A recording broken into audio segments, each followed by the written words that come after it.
You know, in football, some matches are just bigger. They're the ones that send shockwaves through the entire league, the ones we end up talking about for years and years. Well, we just witnessed one of those. A single game that might have just turned the Premier League title race completely on its head. Okay, so let's really get into this because this is about so much more than just 3 points. We're talking about a result so completely unexpected that it feels like it has totally rewritten the script for the rest of the season. It's a match that, on one hand, exposed the fragility of a team cruising towards glory, and on the other, breathed new life into a giant that frankly everyone had already written off. And really, the setup for this drama could not have been more perfectly scripted. On one side, you've got Arsenal. They're the confident league leaders, they look unstoppable, and they're chasing that first title in 2 decades. And on the other side, Manchester United, a club in total turmoil, with a brand new interim manager at the helm, heading to a stadium where they haven't gotten a win since 2017. I mean, come on, this was supposed to be an easy home win, a foregone conclusion. So let's get to the match itself and see exactly how this David versus Goliath story actually played out on the pitch. Because believe me, what happened next defied every single expectation. And there it is, the final score that nobody, and I mean nobody, saw coming. A stunning 3-2 victory from Manchester United. It handed Arsenal their first home loss since way back in May of 2024. The fortress had been breached.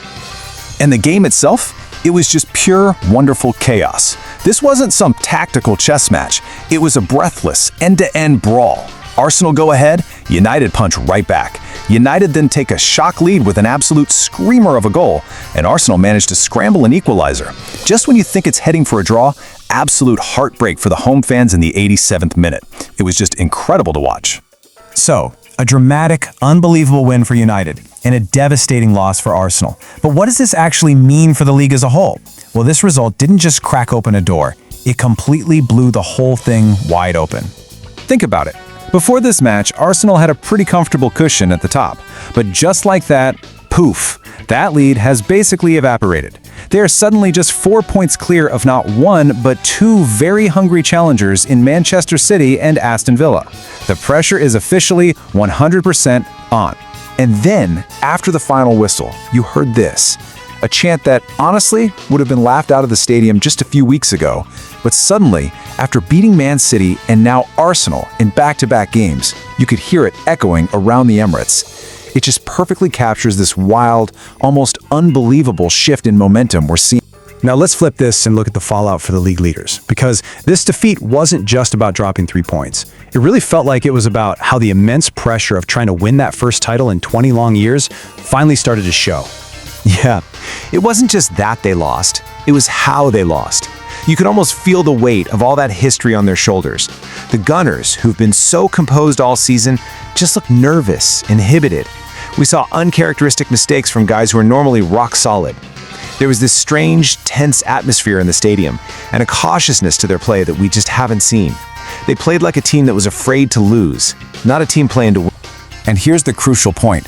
When their famously resilient defense finally had an off day, their attack completely vanished. I mean, this stat right here is staggering. Their starting striker, Gabriel Jesus, had 1 shot and contributed basically nothing offensively. It exposed a vulnerability that maybe was hiding in plain sight all along. Can they score enough goals when the pressure is really, truly on? All right, let's switch gears to the other side of this incredible story, the absolute transformation of Manchester United. Under their interim manager, Michael Carrick, they seriously look like a completely different team. The contrast between him and the previous manager is it's night and day. The former manager, Ruben Amorim, made things so complicated, so inflexible, and it led to total disaster. Carrick has come in and done the exact opposite. He's simplified the tactics, he's put players back in their best positions, and he's just let them play. He's basically liberated this entire squad. And that's really what we're calling the Carrick Effect. In just 2 games, he has taken this group of incredibly talented players who look broken and totally out of confidence, and he's turned them back into a team that plays with freedom, with belief, with swagger. A team that now believes it can go out and win these massive games. And there is no better example of this transformation than the story of one particular player who has really become the poster boy for this whole Man United revival. So, meet Patrick Dorgu. For almost a full year, the £25 million signing looked completely and utterly lost. He didn't score a single goal in his first 26 league appearances, and honestly, his confidence looked like it was totally shattered. But under Carrick, his fortunes have completely reversed. He's now scored 3 goals in his last 6 games, including that absolute wonder strike against Arsenal. He has gone from a player nobody really wanted to see on the pitch to a genuine match winner. It just goes to show you how powerful a little bit of confidence can be in football. Which brings us to this final and, let's be honest, provocative question. It still sounds, well, a little ridiculous, right? Manchester United are still 12 points behind Arsenal. But after beating both Man City and the Gunners back-to-back, in a season this wild and unpredictable, for the first time in a very, very long time, anything suddenly feels possible.